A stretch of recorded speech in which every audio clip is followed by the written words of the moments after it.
Blog छोट्या पावलांनी घडणारं सुंदर आयुष्य. हल्ली सोशल मीडियाच्या माध्यमातून माहितीचा इतका पसारा वाढत चालला आहे की त्यातलं दैनंदिन जीवनात नेमकं काय करावं, काय करू नये असं चित्र अगदी घरोघरी पाहायला मिळतं. माहितीच्या आणि धावपळीच्या या जीवनात प्रत्येकालाच आयुष्य मात्र शांत, निरोगी आणि संतुलित हवं असतं.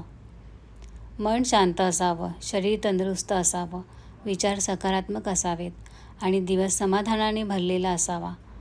पण अनेकदा प्रश्न पडतो, हे सगळं रोजच्या जीवनात कसं आणायचं? त्यासाठी वेळ कसा द्यायचा? खरं तर सुंदर आयुष्य एका मोठ्या बदलाने किंवा एका रात्रीत घडत नाही. ते घडतं रोजच्या छोट्या छोट्या सवयींनी. जसं एक छोटंसं बीज रोज पाणी, सूर्यप्रकाश आणि काळजी मिळाल्यावर हळूहळू बहरतं, पुढे त्याला फुलं, फळं लागतात. तसंच आपल्या सवयी आपलं आयुष्य हळूहळू घडवत असतात. सुरुवातीला प्रत्येक चांगली गोष्ट अवघड वाटते. आपल्या आरामदायी सवयीच्या चौकटीच्या बाहेरची वाटते. जसं की पहाटे लवकर उठणं, काही मिनिटं शांत बसणं, कृतज्ञता व्यक्त करणं, थोडासा व्यायाम करणं, स्वतःसाठी वेळ काढणं, मनापासून प्रार्थना करणं, सजगतेने नोकरी, व्यवसाय आणि घरातली कामं करणं. पण ह्या सुरुवातीला कठीण वाटणाऱ्या गोष्टी पुढे जाऊन मनाला स्थैर्य, शरीराला ऊर्जा आणि आयुष्याला दिशा देतात. आपण अनेकदा भूतकाळाचा आणि भविष्याचा खूप विचार करत राहतो. पुढे काय होईल? मी सातत्य ठेवू शकेन का? मध्ये खंड पडला तर? अशा विचारांनी मन नकळत तणाखाली जातं. पण खरं पाहिलं तर आयुष्य फक्त आजच्या क्षणात जगता येतं. कारण क्षणभंगुर या आयुष्यात पुढच्या टप्प्यात काय होईल याची कुणाला शाश्वती नसते.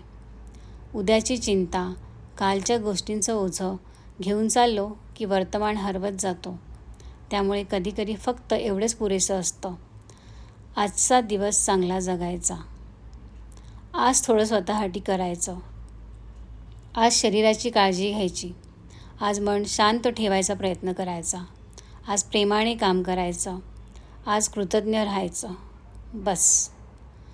मोठे बदल एका दिवसात होत नाही. ते रोजच्या छोट्या सातत्यपूर्ण पावलांनी होतात. निसर्ग आपल्याला हे सतत शिकवत राहतो.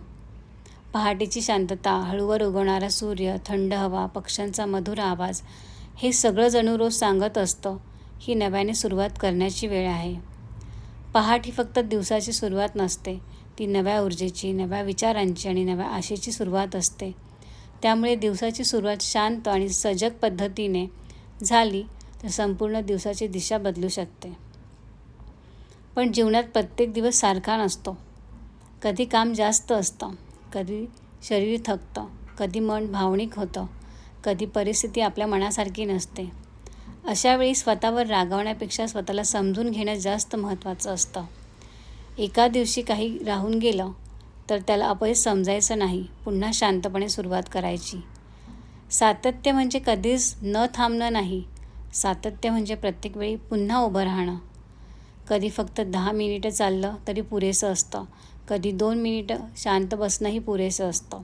कधी मनापासून केलेली एक प्रार्थनाही पुरेशी असते. कारण महत्त्वाचं हे नसतं की आपण किती केलं. महत्त्वाचं हे असतं की आपण स्वतःशी जोडलेलो राहिलो का. जीवनात संतुलन खूप महत्त्वाचं आहे. काम करताना पूर्ण लक्ष देणं जितकं महत्त्वाचं आहे, तितकीच विश्रांतीही आवश्यक आहे. सतत धावत राहणं म्हणजे प्रगती नाही. शांतपणे, सजगतेने आणि योग्य दिशेने चालणं अधिक महत्त्वाचं आहे. आपली ऊर्जा, वेळ, विचार आणि भावना कुठे खर्च होत आहे हे जेव्हा आपण निरीक्षण करायला शिकतो, तेव्हा आयुष्य हळूहळू बदलायला लागतं. चांगला दिनक्रम म्हणजे स्वतःवर बंधनं घालणं नाही. ते स्वतःवर प्रेम करण्याचा सुंदर मार्ग आहे. स्वतःला वेळ देण्याचा, स्वतःला सावरण्याचा, स्वतःला घडवण्याचा आणि स्वतःशी पुन्हा जोडले जाण्याचा. म्हणून आजपासून फक्त एवढंच करूया. संपूर्ण आयुष्य एकाच दिवशी बदलायचा प्रयत्न नाही करायचा. फक्त आज एक छोटंसं चांगलं पाऊल टाकायचं. शांतपणे, प्रेमाने, सजगतेने, सातत्याने, सहजतेने. कारण छोट्या सवयी शेवटी सुंदर आयुष्य घडवत असतात. धन्यवाद, धन्यवाद, धन्यवाद. प्रणाली शिवकमल आव्हाड.